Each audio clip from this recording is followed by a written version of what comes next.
So I'm casually recording footage when this happened.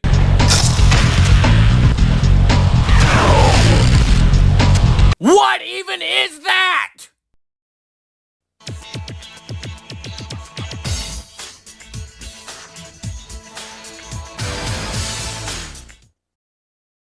Now, like any boy growing up in the mid-2000s, I loved me some Spider-Man.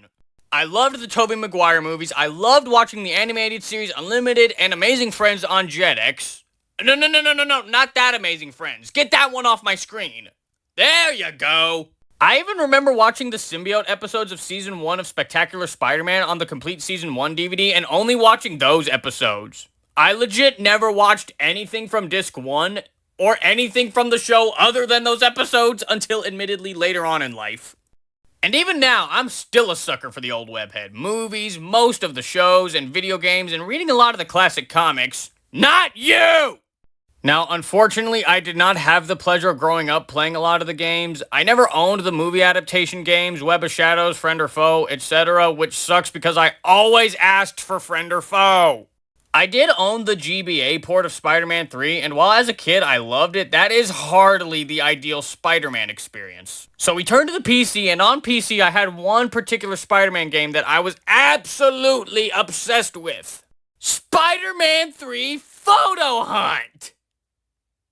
Okay, that's not exactly an ideal Spidey experience either, and that's not even a proper video game, and that really has no replay value.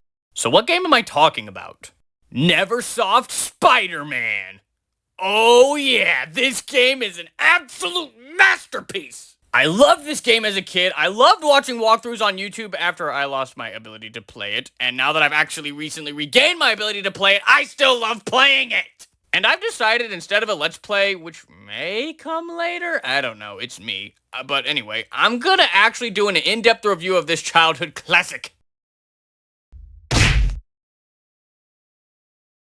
This game is available for the PlayStation 1, Dreamcast, PC, and Nintendo 64. Hey guys, Future Hayden here. I didn't think I'd have to do something like this, but making a video this big, it was kind of inevitable. I actually didn't find out until right before finishing this that this game was also available for the Game Boy Color.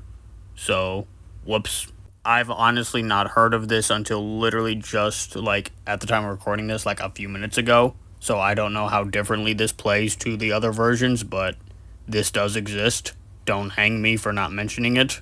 And now back to the actual video. And while the PS1 is the ideal version, the footage you're seeing is from the PC version because that's the version I grew up with and have access to. I have played the PlayStation 1 version at least once, and while its design for Spidey is iconic in its own weird way, the PC version is just superior. Plus, look at the two different versions of Monster Ock. The PlayStation 1 version does look menacing, but the PC version makes him look absolutely terrifying. Though I suppose anything is better than the beta version. So the first section we're going to talk about is my childhood with this game.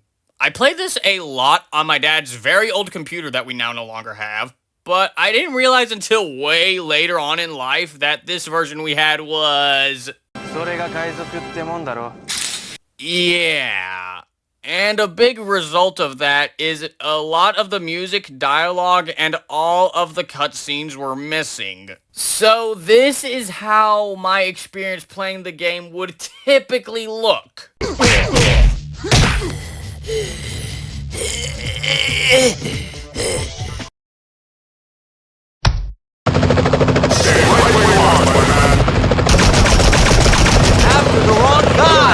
And so, when I was 9 and gained full-time access to YouTube, among the first things I looked up was gameplay for this game, and stumbled across Scottish Duck's walkthrough, and that's when I discovered that there was a PS1 version that looked very different, but also cutscenes. You can imagine my surprise and confusion upon seeing those two things. But you bet your bottom I loved actually understanding the context of so many of these moments. It answered so many questions I actually remember asking because of the lack of cutscenes. Why are the police chasing Spider-Man? Because an imposter had shapeshifted into him, framing him for a heist that took place at a science expo. Why was Stan Lee saying Black Cat was out during the Rhino boss fight? Because Rhino rammed into Black Cat, seriously injuring her. Why was Spider-Man randomly in a building fighting symbiotes after fighting Venom? That random building happens to be the Daily Bugle, and Spidey and Venom needed to find records that would possibly lead to the imposter, and the symbiotes are part of the larger plot. What fog is Spider-Man talking about?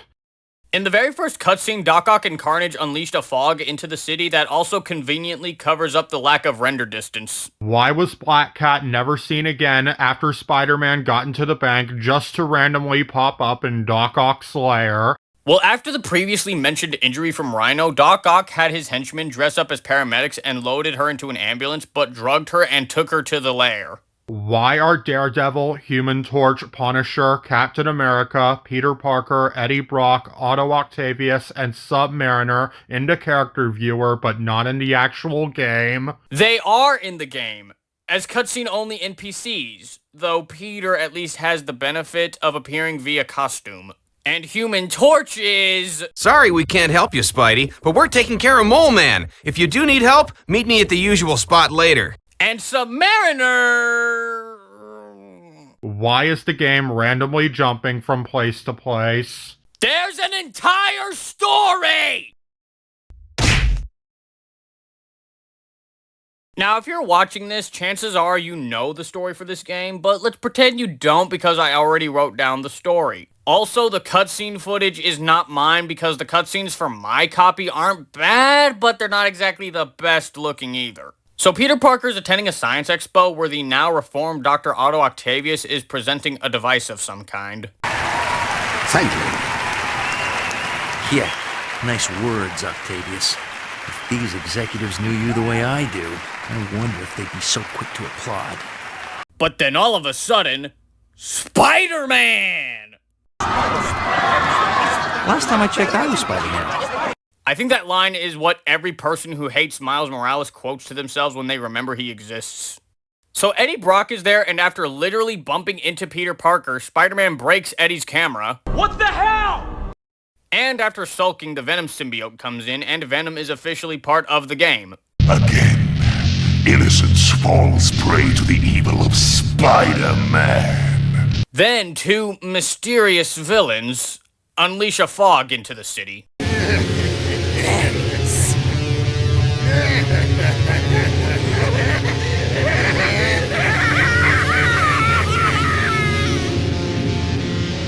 And after stopping a bank robbery, Spidey has to stop Scorpion from killing Jameson, and after that, Spidey is chased by the cops because of his part in the heist. And after evading capture, Black Cat informs Spidey of Rhino being on a rampage at a place called Omnitech and Venom ranting on the Jumbotron in Times Square. And Venom has Mary Jane hostage. Dun dun dun. And after Rhino immobilizes Black Cat, Spidey immobilizes Rhino. However, it's not all sunshine and rainbows, as Black Cat is taken away in some kind of ambulance. Perfect. Perfect.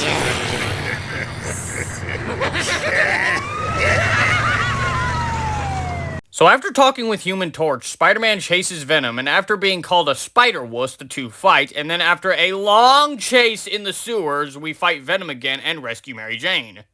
And Spider-Man punches Venom so hard he realizes that Spider-Man isn't a bad guy, and the two team up. Ooh, are we gonna surf the web? Let's just go, okay? So after arriving at the Daily Bugle, Venom ditches Spidey, and we discover that the Mastermind somehow has the ability to create symbiotes. And after getting into the basement, Spider-Man comes face to face with the imposter, and it's revealed that the imposter is Mysterio.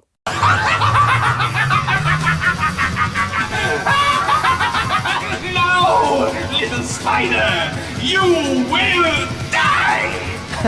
Is it too late for us to be friends? And after beating Mysterio, Oh, where's his face? Spidey learns the location of the Mastermind, and after freeing Black Cat, Spidey finds out that the Mastermind behind this is Doc Ock. Oh, and Carnage is there too, I guess. So after fighting Doc Ock and Carnage, that's the end of the game. Take a breather, Spidey. It's over. Well, just another day in the life. Whoa! What the? Is that Ock? Oh. So after escaping Monster Ock, that's when we actually reach the end of the game. So overall, this story is very basic, but I like it well enough. Each chapter flows into each other very seamlessly, and overall, this is a very run-of-the-mill day in the life of Spider-Man. If I had to give it any criticism, it's that it was 100% obvious that Doc Ock was the mastermind. I know this game's target audience was kids, but come on. I feel like if they really wanted to keep it a surprise, here's what they should have done. In the prologue, after the cutscene with Venom, you see a hand activating the machine to unleash the fog instead of Doc Ock's tentacle. And then, after Black Cat is taken by the paramedics, you don't see Doc Ock and Carnage in the ambulance. It just drives away. There you go! Also, I know there was a prequel comic for this game, so let's get into that. I feel like it's cool to have your game tie into a comic book that serves as your prequel. Heck, Mortal Kombat has done it several times. And these comics are unironically better than some of what modern Mortal Kombat is told. You shouldn't have every piece of backstory tied to it. Especially something as major as Doc Ock being reformed. Because it's supposedly a big deal that Doc Ock had reformed because it's stated in both of his bios as Octavius and Doc Ock, and it's mentioned in one of the cutscenes. But where is the proof of anything that he had reformed in the actual game itself? Oh, what? That one cutscene where he used that trap thing to catch Rhino? Wow! He's so reformed! So here's a little tweak. In the opening cutscene, Ock gives his speech and have Peter say, "Yeah, nice words, Octavius. I just hope it's true you've reformed, otherwise these executives are plotting for nothing." Everything else you can leave in the prequel comic because for those who don't have the prequel comic and wondering why all these villains are together, they could just put together, oh, I guess Doc Ock got the villains together somehow. Same with the symbiote plotline. But that doesn't really hurt the experience for me because according to people who are wrong, story doesn't matter in a video game as long as the gameplay is good. Which, if you really believe that, 1, you are wrong, and 2, story heavily contextualizes the experience and gives you a reason to care. And like I've said, in childhood, not having access to the cutscenes made everything confusing. I understood nothing. And I literally only played it time and again because I'm autistic and love playing the same stuff over and over, and it was still a fun game even without the context. But if all you care about is gameplay...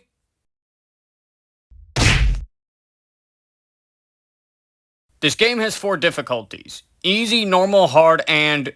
Kid mode!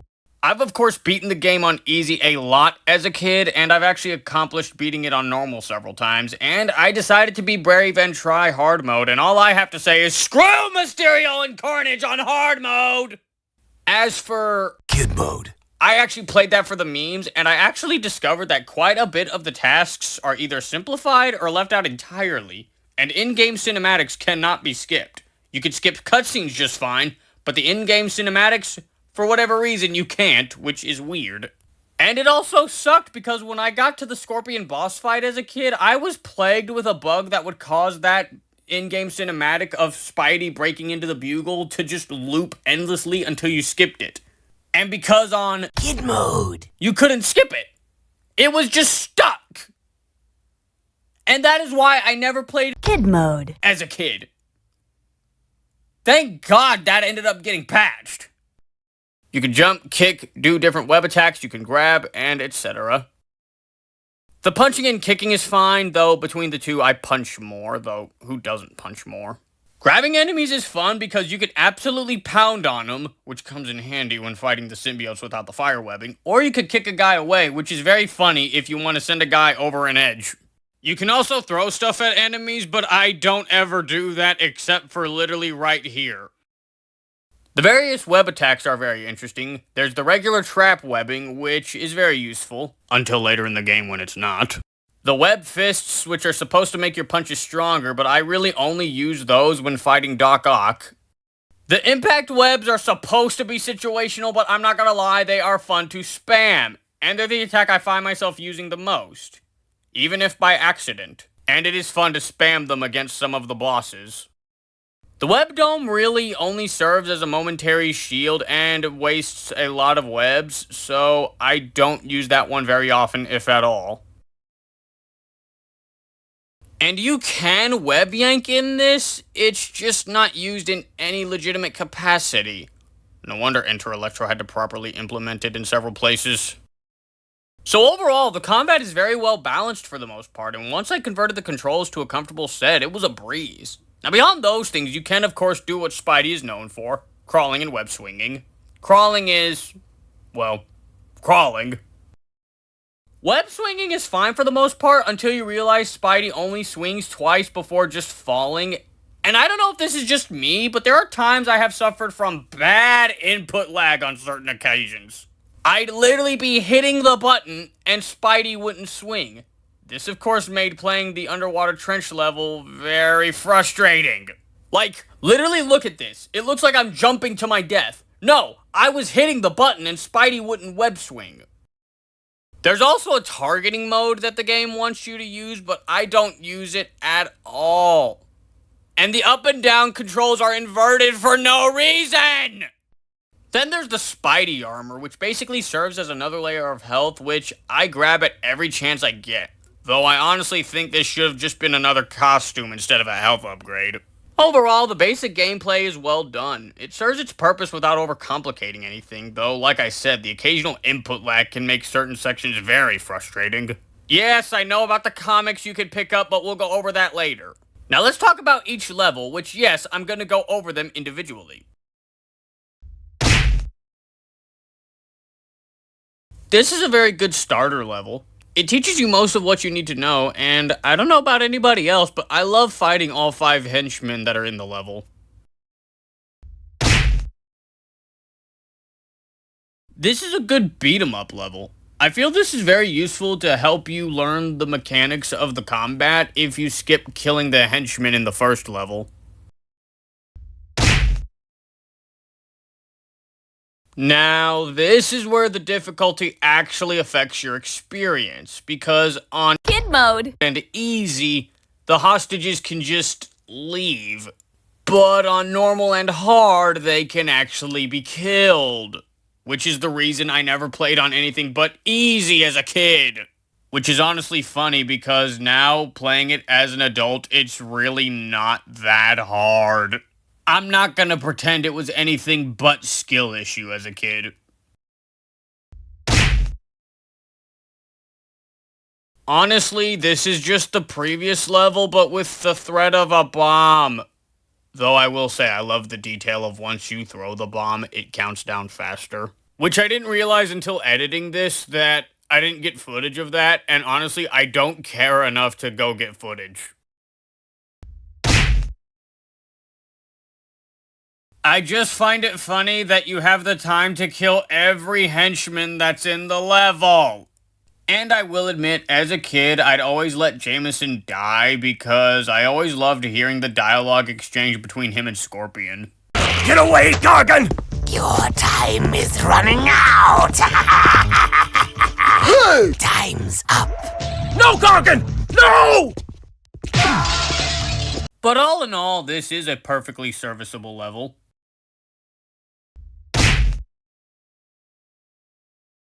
I was weird. I always had a very specific order I would do when I would play this level as a kid. I'd let Jameson die, then me die, then kill Scorpion. I don't know why. But for the first boss fight, I actually like it pretty well. I do love the added tension of having to save Jameson. Also, I know Scorpion's suit is supposed to be green, and honestly, and this may be because this game was my first exposure to Scorpion, I like the blue suit.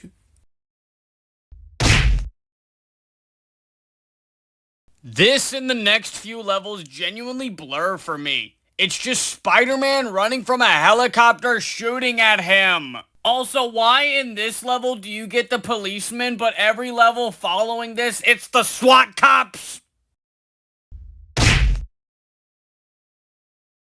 I actually like this one, because this is one of those ones where any wrong move could get you killed. And I do love that this actually implements a checkpoint. Does anybody else zipline to that last bit just to kinda cheat it?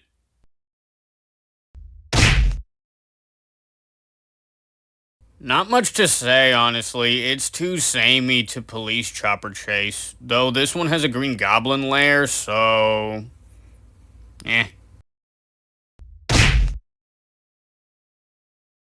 I like this one purely for this line here. Enough with the shooting already! And honestly, if you ask me, this and Police Evaded really could have been the same level because this was too short. Also, y'all like my little cheat I'm doing here? I literally discovered this while recording the footage.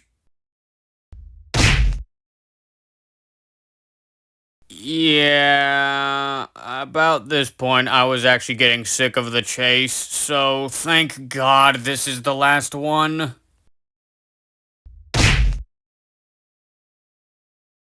This is definitely an improvement over the Scorpion boss fight for the fact this one adds some real tension with Rhino actually charging at you, and it makes you really think ahead by carefully placing yourself. Though if only I could stop jumping right into the electricity. Okay, take a look at this footage here.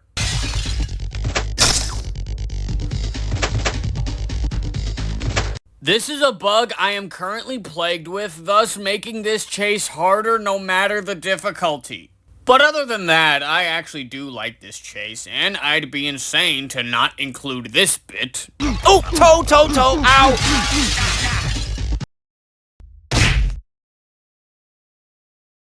I'd say this does a good job of showing you how Venom fights, so that way you could practice for the eventual rematch. Also, screw whoever came up with this move! Honestly, this is one of the more forgettable levels. All it does is really just introduce you to the annoyance that is the Lizardmen. I feel like this level only exists to force the player to use the targeting mode, but yet, on Kid mode. it skips that section entirely.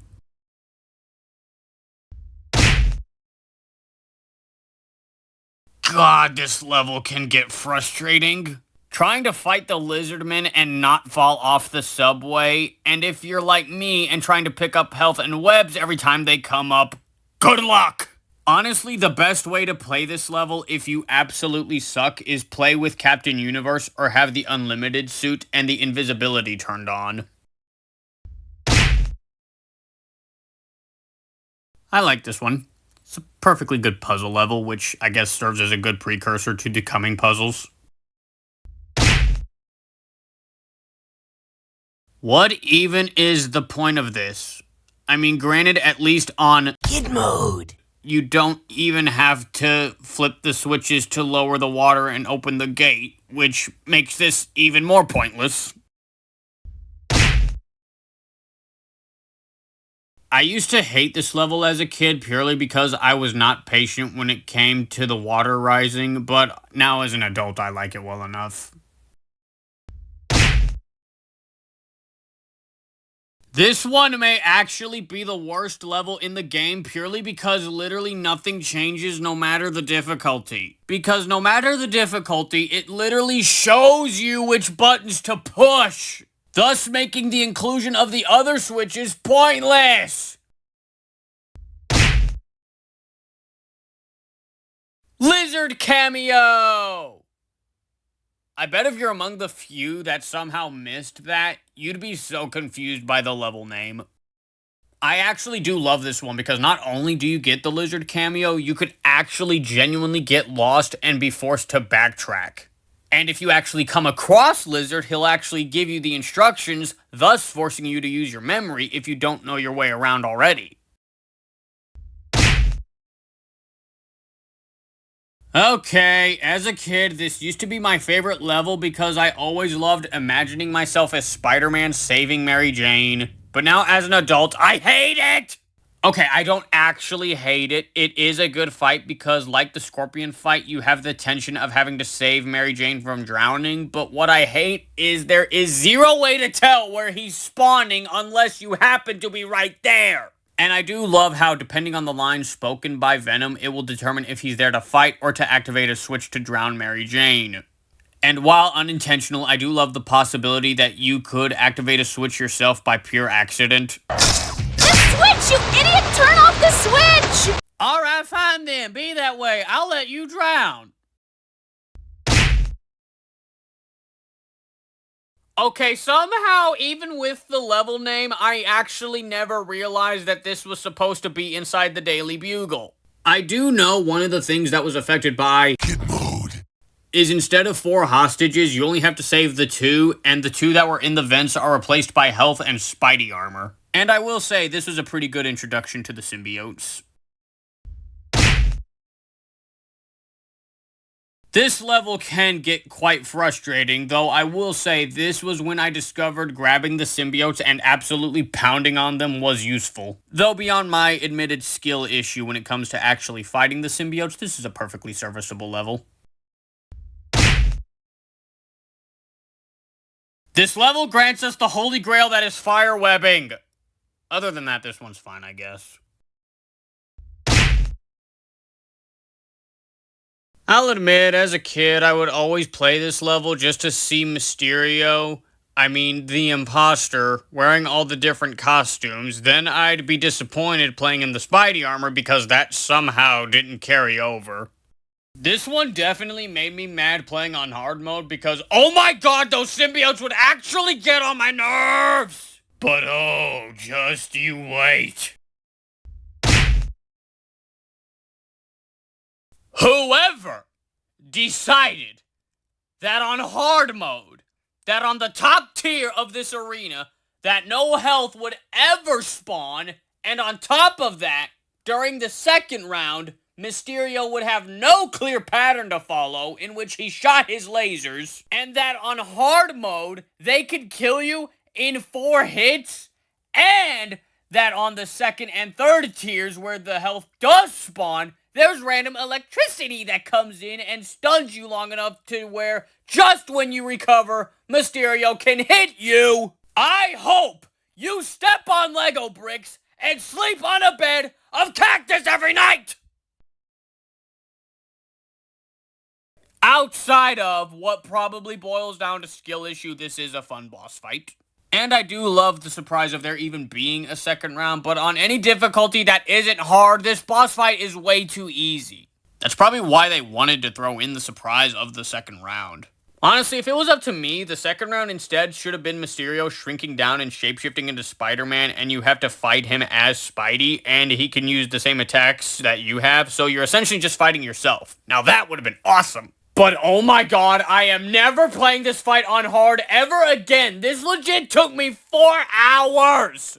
It even got to a point where I had to mute the game because Mysterio and Spider-Man were actually starting to get on my nerves.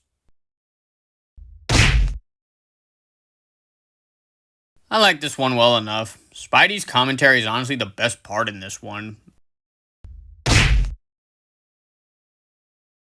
Spidey's commentary is the only highlight in what is otherwise a very filler level.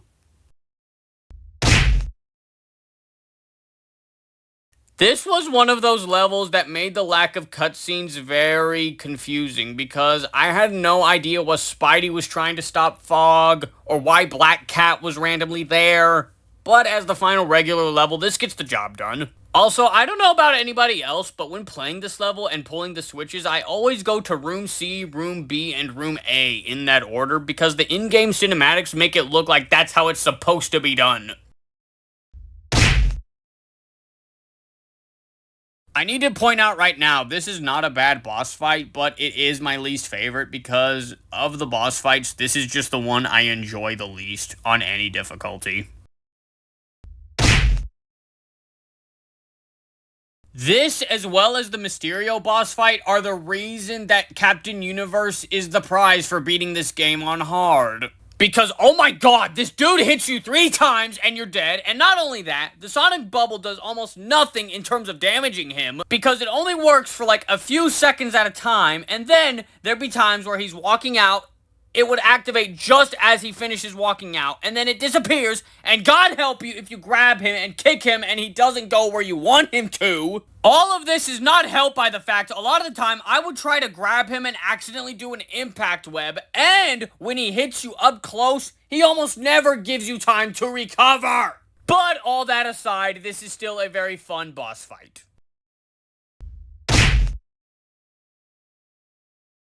I still stand by the fact that the PC Monster Ock is a better design than the PS1 version. Now, because of the lack of cutscenes as a kid, I didn't grow up being ultra terrified of him. And as a kid, even without the cutscenes, I was somehow smart enough to figure out that it was the Carnage symbiote on Doc Ock.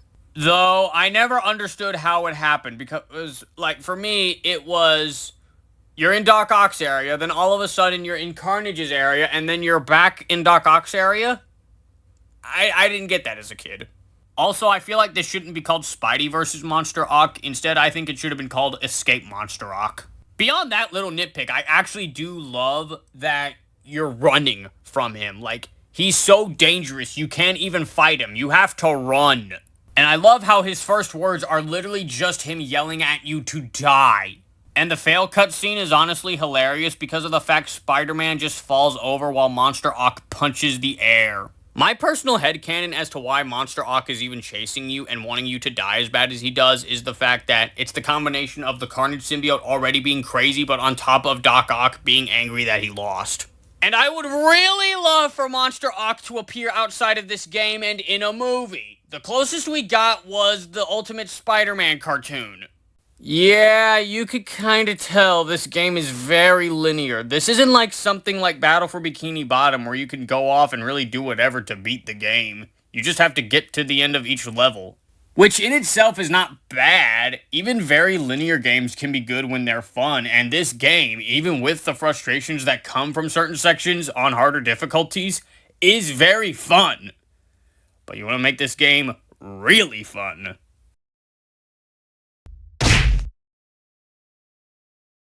Now, let's go to the character viewer and scroll all the way to Human Torch real quick. Johnny Storm, the Human Torch, an essential member of the Fantastic Four and also one of Spidey's closest superhero friends. Sorry we can't help you, Spidey, but we're taking care of Mole Man. If you do need help, meet me at the usual spot later. That line has plagued my mind for years. Even after discovering the cutscenes, I still couldn't figure it out. But then, I discovered What If mode. Basically, it makes little funny changes to the game. I can't be bothered to go over every single one because there are plenty of videos that do that, so I'll just go over some of my favorites. Obviously, Human Torch's infamous line. Sorry we can't help you, Spidey, but we're taking care of Mole Man. If you do need help, meet me at the usual spot later. This blimp, which gives you an entirely different level with a Silver Surfer cameo. And Carnage is apparently not voiced by Perry the Platypus, but some random kid. Die! Die! Die! Oh. That's another thing that plagued me for a long time. I didn't know who Submariner was, and even after discovering the cutscenes, I never figured him out because he wasn't in any of them. Until I discovered What If mode exists, and even then, on the PS1 version, he's not very visible. Thank God on the PC version, he's blatantly right there. Also, did Stan Lee just not have a voice line for Submariner? He had one for when Iron Man was supposed to be in the game, and even one for when Tony Hawk was supposed to be in the character viewer. Also, how come Submariner is in the character viewer but not Uatu the Watcher? Uatu actually spoke! I suppose it could be the fact that Submariner had an actual model instead of being a flat PNG like Uatu.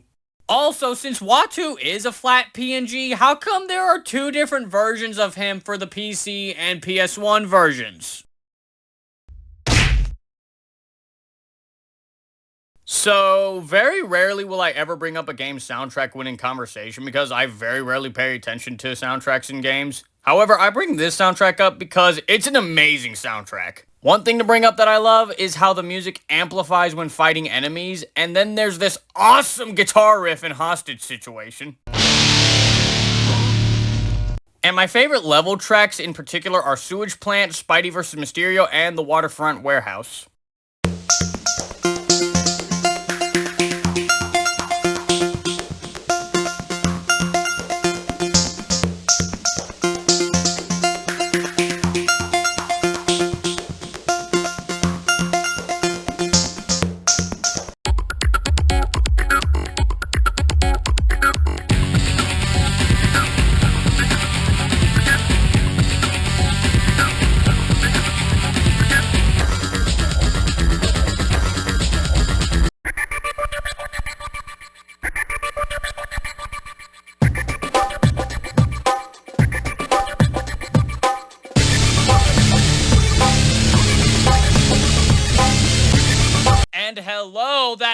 awesome title theme?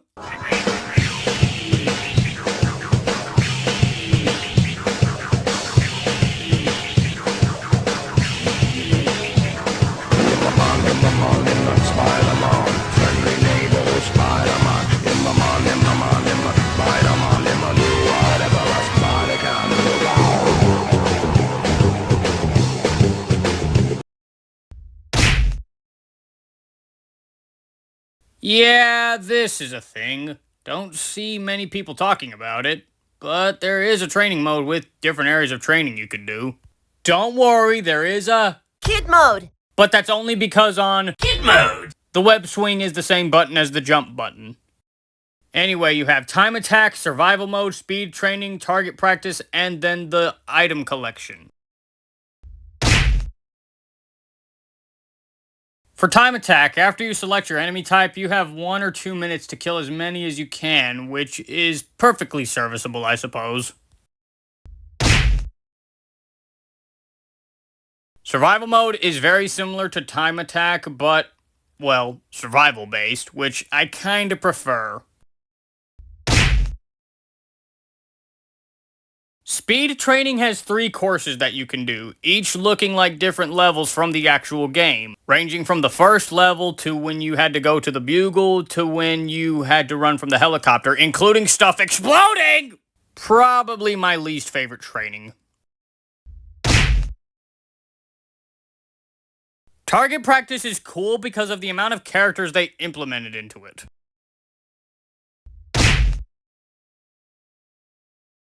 As for item collection, you guys thought the Green Goblin lair and building top chase was cool? Well, how about a Craven the Hunter lair that unlocks a costume? That's the only cool thing about the regular item hunt.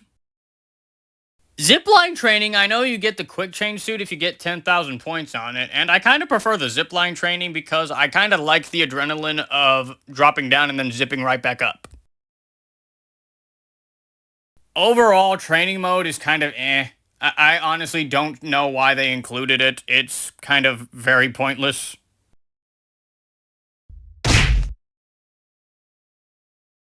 Okay, now to talk about the comics. And I honestly feel like the only way to discuss them is to rank them based on the difficulty of obtaining them. And I'll have a count for the ones I found during my childhood. And due to how some of these comics are obtained, I'm gonna be using Captain Universe to obtain them. The first comic is pretty easy, especially if you're like me and explore every area the game allows you to. This one's actually kinda missable, not gonna lie. The third comic is kind of missable because who would logically think that you need to go backwards to find it? This one shouldn't be missed if you're just going that way anyway. This one could be missed, but it could also be easily obtained. It depends on how you fight Scorpion. Yeah, this one is pretty missable because you're trying to escape the helicopter, not collect comic books. This one I discovered through Scottish Duck's walkthrough, so I don't count this as finding it in childhood, but in terms of being able to find it, it can be missable unless you're brave enough to explore. Yeah, this one's pretty missable because going down would usually mean death. See, even though the skylight busts, most people would drop down, see SWAT cops, and probably want to leave, so this is very missable. Because of the nature of the boss fight, this one is too easily missable. This one can genuinely vary on being able to find it. It really depends on the person. I somehow never saw this one. And in quite the contrast, I always found this one. And they're not that far apart from each other. I'm sorry, but who's gonna think that you can lift the car? I'm sure some people did, but I'm not one of them. Once again, who's gonna think to go backwards? Who thought you could go through that waterfall? This one can be missed if you go the right way, so it could vary. Yeah, this one's pretty missable. Okay, so look, this is where it should spawn, right? But it's clearly not here.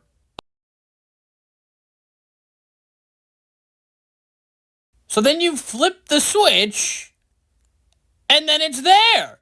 So yeah, this one's pretty missable. Whoa, whoa, whoa, hey, let go, let go, let go, let go! God! in the middle of recording, man. Come on! This one varies, but I know more people who found it. This one can vary if you think about going up in that air vent, which I didn't. This one's likely to be found. You can lift that? You can shoot webs on these? Due to the nature of the boss fight, I feel like this one's pretty missable. This one doesn't seem that hard to see, yet I somehow always missed it. And in contrast, this one is very missable, but I always knew it was there. This one's pretty easy to stumble across, I would say. This one is very missable because usually falling equals death. This one isn't really missable, but it can be hard to obtain. Same with this one. And these last two are obtainable, but you better be fast or you die. And last but certainly not least, this game has 10 unique costumes you can use to play the game as. 11 if you count the Spidey armor, which I do because it's my video. Ah yes, the classic red and blue. It looks very nice, and even though the PS1 version is iconic for its lack of web patterns, this just looks so much better. Because this is the base Spidey design, there are no unique game powers or way to unlock it.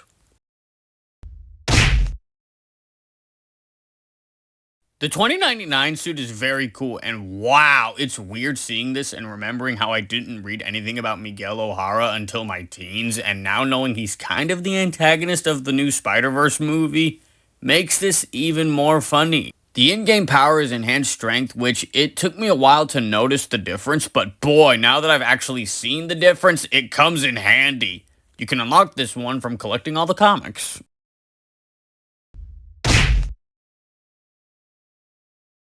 Who didn't love this suit? Especially after Spider-Man 3. Okay, I know people hate that one, but I like it well enough. This used to be my main anytime I would input the unlock everything cheat, and I would often put on this suit when fighting Venom because of the hilarity of fighting Venom in the symbiote suit. This suit's in-game power is unlimited webbing, much like how the actual symbiote suit makes its own organic webs, which does come in handy, especially against the bank robbers in the bank heist. You get this one just by beating the game.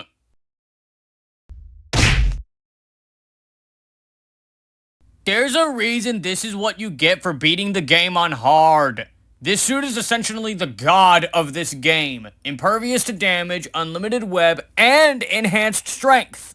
Which is very useful for a lot of sections. Like the Mysterio boss fight on hard mode.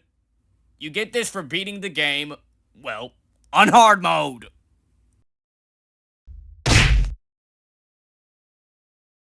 Based on the 1999 cartoon, this fully loaded model features nanotechnology that was discreetly borrowed from the lab of Reed Richards. This scientific marvel features billions of microscopic robots working in harmony to make one spiffy set of duds, complete with optional anti-symbiote devices. And this suit's in-game power, much like the show, it can turn invisible, which is very useful, though it doesn't work on boss fights. You get this one for beating the game twice on any difficulty. Pretty sure this is called Bombastic Bagman, but either way, I like this one. It doesn't have a power, instead it has a limitation because you can only hold a maximum of 2 web cartridges, which makes playing this very interesting. And it's actually not the only one that does that. There is no legitimate way to unlock this. You have to get it via cheat code. If it was up to me, I'd have it, you get this one after beating the game on what if mode. I love the Scarlet Spider costume! It is genuinely my favorite costume in the entire Spider-Man mythos! Though this doesn't have any in-game powers. It actually kind of functions like the base suit. You actually just get this one from beating Rhino. I never knew that. I never understood what this costume was until I read the Clone Saga and Ben's run as Spider-Man. I remember as a kid I would look at this and go, huh, it looks a lot like the Spider Carnage from the Spider Wars episodes of the animated series. Little did I know. Though, like the Scarlet Spider, this functions like the base suit. You get this one for beating Venom the first time.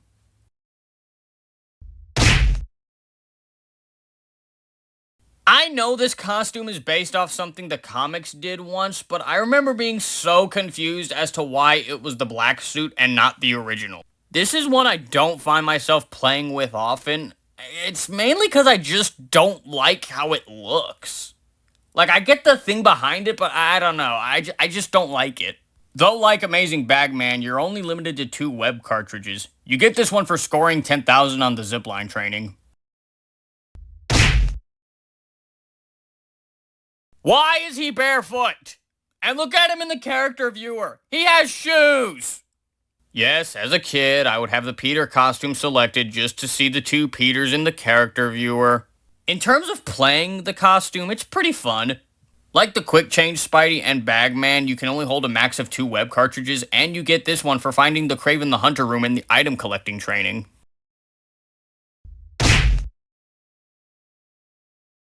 Again, this doesn't count officially, but I count it because it's my video. I can do what I want.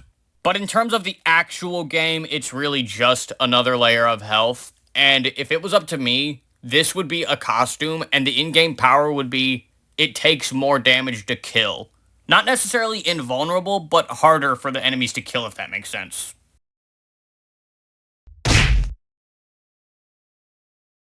Look, we live in a timeline where this game and Insomniac's Spider-Man games both exist simultaneously, but honestly, if you were to ask me, I would honestly say I prefer this one. There's nothing wrong with the Insomniac games, but here's the thing this game has over those. It's just right for Spider-Man. Now, the Insomniac games, of course, have way more to offer, the biggest one being you see the genuine hardships of Peter's life, which I would argue is more important than just the cool action of beating up bad guys as Spider-Man. But of course, in contrast, this game gives you a quick glance into Spidey's life, which is very perfectly serviceable. Now, of course, Insomniac's games have the advantage of better capabilities than what this game was capable of because of the advancement in game development and can offer much more. Not only in content, but scale. You play these games, you feel like you're not just looking into Spidey's world, you're in Spidey's world. And as I said when discussing the story, this game is very linear, and I'll even admit there is almost no replay value as a result of that, and I can see why people wouldn't like that. Because unless you're a completionist and wanting to earn the costumes, nobody's gonna play the training mode, and even then, it's only 2 areas that offer costumes. The only other reason people would play training is if you're weird like me and want to see what all this game has to offer. But for me, the fact I even want to look at something as insignificant as the training mode is an indicator of how much I enjoyed the game. Now, going back to the main game, the only genuine replay value I see this game having is if you only care about just beating it and playing the what if mode. Now, don't get me wrong, I love playing the what if mode, but after you see all the alterations, the only other replay value this game may have is if you're crazy enough to play in all the costumes, which I am. So again, I see why people would prefer the Insomniac games, especially since the biggest advantage they have is the pure fact you're allowed to just swing around as Spider-Man freely. You don't have that in this game. And anytime you are swinging around in the city, you're either on a time crunch or Spidey gets mad at you because you don't want to go to the bank. This isn't the bank.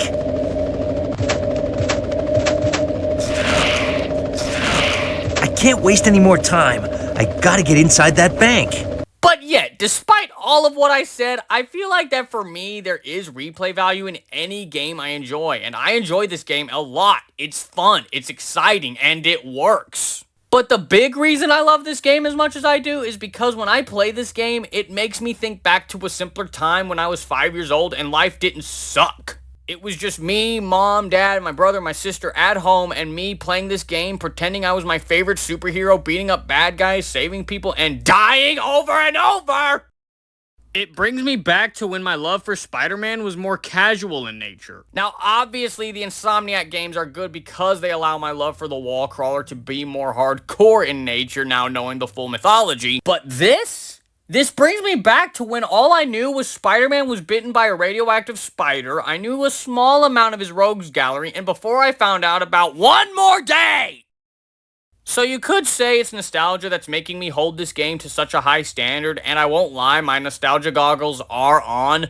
But people, this was the first 3D Spider-Man game. There's a reason future games took this game's various systems such as web swinging and combat and sought to expand on them.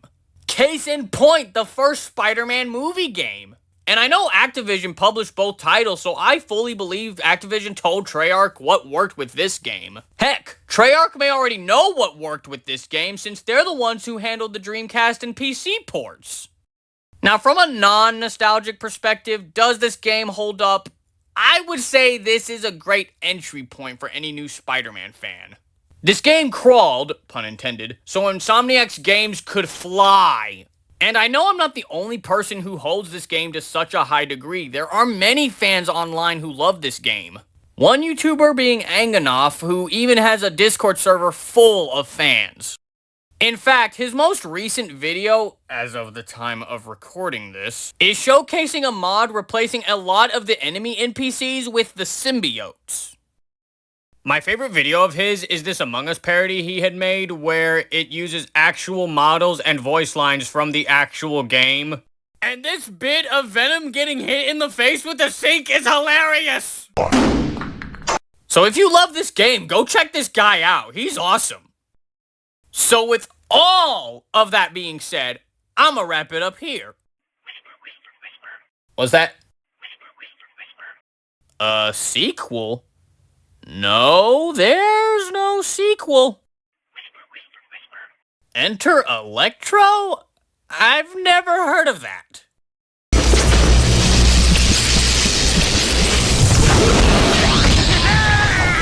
Soon!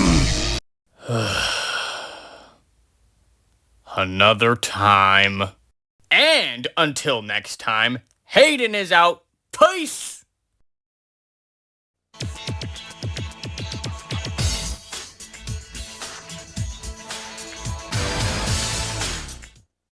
Yo, on the real, I just want to show this footage here because while recording me collecting the comics, I actually beat Scorpion in the first area of the Bugle before Jameson even went into the other room. I genuinely didn't think that was possible. It might be because I had the Captain Universe costume on and I recorded the footage on easy mode as opposed to normal. I don't know. Still kind of cool.